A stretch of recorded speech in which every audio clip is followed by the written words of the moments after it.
I'd like to shift a little bit to talk about your book, To Save and Destroy, Writing as Another. The book is based on a series of talks you delivered, the Norton Lectures at Harvard, which addressed the question, what does the outsider mean to literary writing?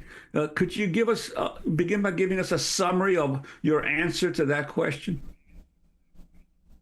The book touches on it's based on the question of otherness, and I think otherness is a universal condition. I'm sure we all have, at one time or another, felt ourselves to be odd or alienated or not fitting in some way.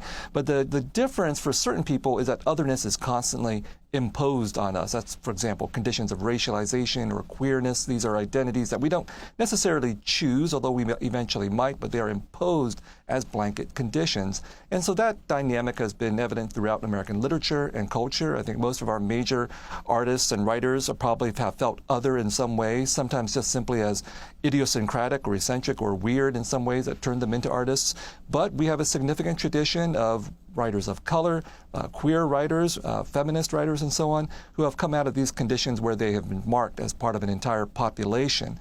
And that condition of otherness is obviously very troubling in a lot of ways, very sometimes disabling, but the friction produced between being an other and looking at the center of power in American culture, looking at the ways by which there are some people and some populations that rest very comfortably in their notions of their own selves, that distance between self and otherness has been enormously productive in producing some of the most powerful and memorable forms of American culture, whether we're speaking of music from black people or whether we're speaking of the literatures of so many populations, from Jewish Americans and now to Asian Americans as well.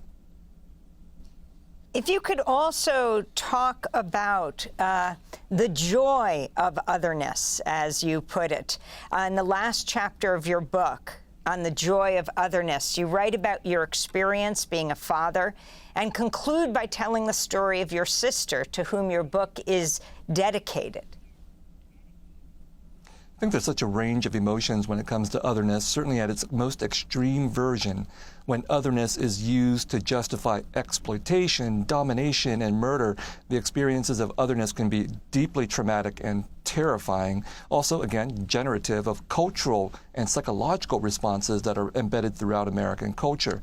And other times, otherness can be more moderate and can be embedded in very, very intimate relationships within our own family, for example. I've said in the book that sometimes the other is the one who is closest to us, and perhaps many of us have had that relationship where it's our mother or our father or our siblings who are the ones that are most estranged from us or most confusing or puzzling to us.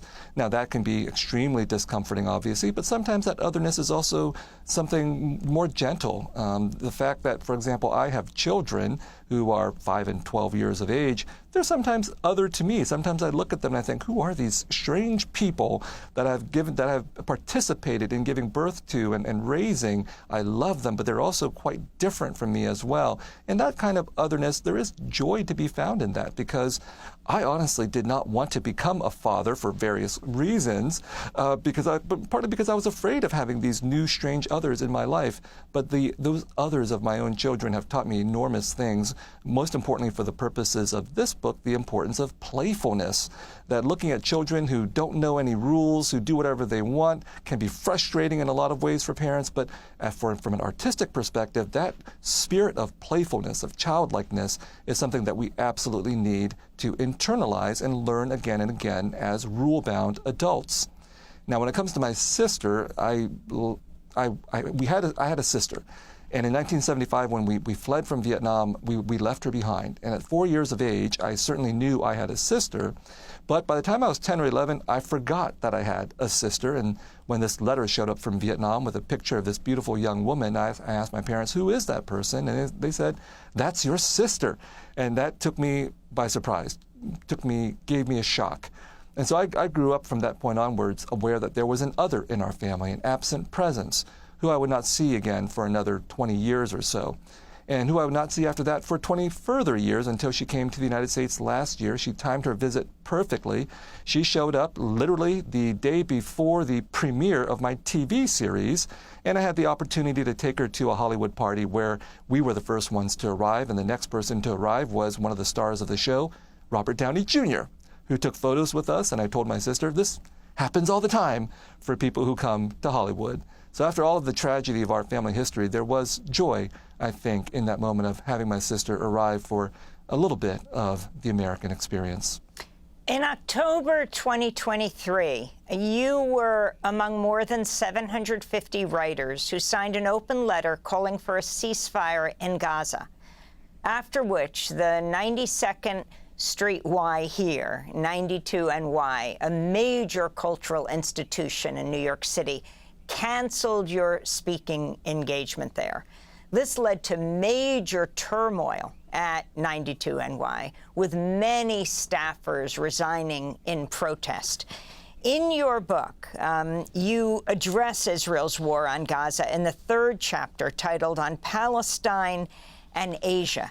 And you talk about how you see the opposition to Israel's war on Gaza as comparable to the global protests against the Vietnam War. Can you talk more about that? We interviewed you right at the time you were being canceled here. That certainly wasn't something that I asked for or wanted. I signed that letter out of an impulse of conscience and conviction. Upon hearing one of the Israeli ministers describe Palestinians as human animals, I knew immediately what that rhetoric was referring to. It's a colonizing and genocidal rhetoric in which an entire population of people are separated from humanity and therefore exposed to the worst that we could do in terms of our so-called civilization. That dynamic has already been well illustrated in books like Joseph Conrad's Heart of Darkness. And so what I think we collectively as a world has witnessed in the case of Israel's occupation of Gaza and of Palestine and what the Israeli military has done since October 7th with the support of the United States is to use that rhetoric of civilization and to use this idea that the West is an overwhelmingly powerful force to inflict tremendous, and I would argue genocidal violence on a population of people and to kill a vast number of civilians for the most part.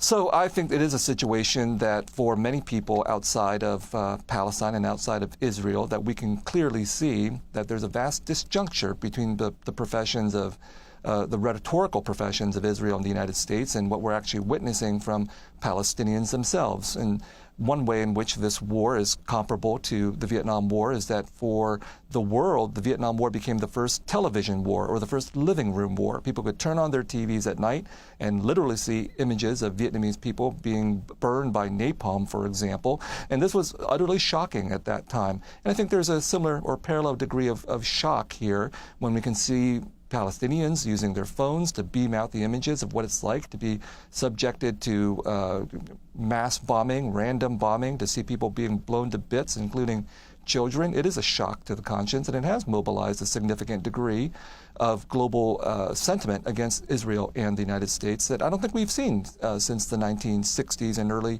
1970s. And the consequences in the United States and elsewhere has been a radical degree of disagreement between those who support Israel and those who are opposed against it, and the mobilization of enormous amounts of political pressure against the people who have been opposed.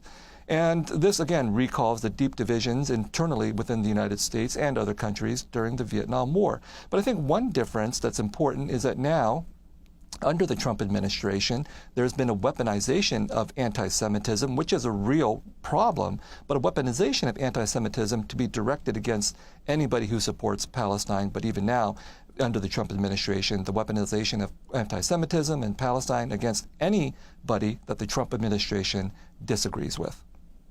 Yeah, and I wanted to ask you, in terms of Israel, you noted in a recent interview that some research you had done more recently, you discovered that after Jimmy Carter cut off aid to the Salvadoran military government in the late 1970s because of its human rights abuses, that Israel stepped in and supplied the weapons to that Salvadoran military. As much as 83% of El Salvador's weapons were coming from Israel as a favor to the U.S. government. Yes, that was a shock to me. I have to admit to my own ignorance in this matter that Israel was a key player in Central America, not just El Salvador, but Central America in general in the 1970s and 1980s. I think what had happened is that Israel had built up its military arms industry, obviously, as a consequence of occupying Palestine. Israel became very good at certain things like making weapons and engaging in counterinsurgency strategies against Palestinians and Arabs. And so Israel started to export its weapons. It needed to sustain its own arms industry, and it found Central America, but other places as well, like South Africa, to be good markets for its battle-tested weapons, weapons tested against Palestinians. Israel was also exporting advisors. It was exporting strategies. So, for example, the Guatemalan military turned to Israeli advisors in order to help devise their counterinsurgency strategy against their indigenous populations, which resulted in enormous numbers of deaths, including what has been called a genocide in the early 1980s.